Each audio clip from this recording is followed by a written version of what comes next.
সুদানের খার্তুম থেকে দারফুর, শুধু ধোঁয়ার কুণ্ডলী আর লাশের স্তূপ।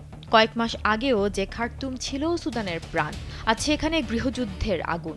উত্তর দারফুরের এলফাশের শহরের আকাশ ছেয়ে আছে কালো ধোঁয়ায়, আর রাস্তাগুলো পরিণত হয়েছে নিস্তব্ধ কবরস্থানে। রাস্তায় পড়ে আছে শত শত লাশ, কিন্তু দাফন করার কেউ নেই। জাতিসংঘ এটিকে বিশ্বের বৃহত্তম মানবিক সংকট বলে অভিহিত করেছে। সারা দেশে ১.৫ লাখের বেশি মানুষ নিহত এবং প্রায় ১,২০,০০,০০০ মানুষ নিজেদের ঘরবাড়ি ছেড়ে পালাতে বাধ্য হয়েছেন। কিন্তু এই ভয়াবহতার পেছনে শুধু সুদান নয়, একটি মুসলিম প্রধান দেশের নামও বারবার উঠে আসছে, আর দেশটি হলো সংযুক্ত আরব আমিরাত। প্রশ্ন হলো, কিন্তু কেন? Japan Bangladesh joint venture company JBS holdings limited মূলত ২০২১ সালের অক্টোবর মাসে একটি সামরিক অভ্যুত্থানের মাধ্যমে সুদানের সরকার উৎখাত হয়েছিল।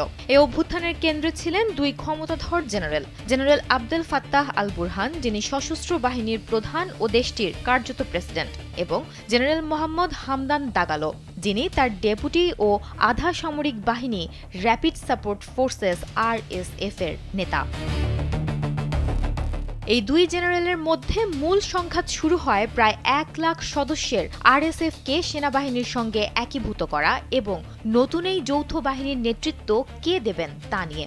ধারণা করা হয় ক্ষমতার ভাগ, সম্পদ ও প্রভাব ধরে রাখাই ছিল তাদের মূল উদ্দেশ্য। সেনাবাহিনী RSF-এর ব্যাপক মোতায়েনকে নিজেদের জন্য হুমকি হিসেবে দেখছিল। এর ফলে ২০২৩ সালে ১৫ এপ্রিল শুরু হয় গোলাগুলি, যা খুব দ্রুত পূর্ণাঙ্গ গৃহযুদ্ধে রূপ নেয়।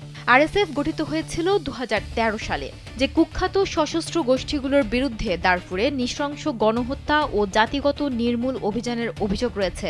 তার মধ্য থেকেই RSF বাহিনী গড়ে ওঠে।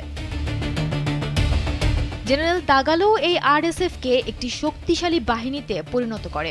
অভিযোগ রয়েছে, এই বাহিনীর মাধ্যমে তিনি সুদানের কিছু সোনার খনি নিয়ন্ত্রণ করেন এবং সেই সোনা সংযুক্ত আরব আমিরাতে পাচার করেন। এবং সুদানের সেনাবাহিনী সরাসরি অভিযোগ করেছে যে আমিরাত RSF-কে সমর্থন করে ড্রোন হামলাও চালাচ্ছে, যদিও উপসাগরীয় এই দেশটি এই অভিযোগ অস্বীকার করেছে। বর্তমানে RSF প্রায় পুরো দারফুর এবং পাশের কর্দোফান প্রদেশের বেশিরভাগ অংশ নিয়ন্ত্রণ করে সেখানে একটি প্রতিদ্বন্দ্বী সরকার গঠনের চেষ্টা চালাচ্ছে। সুমনা মোস্তফা, কালবেলা।